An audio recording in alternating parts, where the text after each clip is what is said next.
the dinosaurs didn't know elimination was coming. They carried on cavorting and stepping as the sky swung to flame and that meteor took out quite a bit of Mexico. In a comparable vein, we question anybody at Aston Martin has been overcome enough to tell the respected Vanquish that it's inhabiting the most distant end of an overdraft of reappropriated time. This is an auto that sits on an engineering that as of now has been supplanted and which is as yet fueled by the greatly chronologically erroneous normally suctioned V12 that Aston has been utilizing for almost 2 decades. In any case, while the new, turbocharged DB11 is an experimentally better auto by any metric you utilize, it can't coordinate the restrictiveness of Aston's range topper.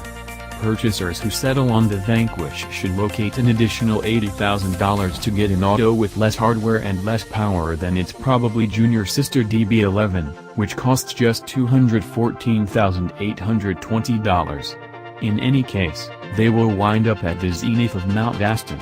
It's unthinkable not to see the proceeded with interest of this most terrific of great tourers, an auto that makes a Bentley Continental GT look like something purchased at Sears.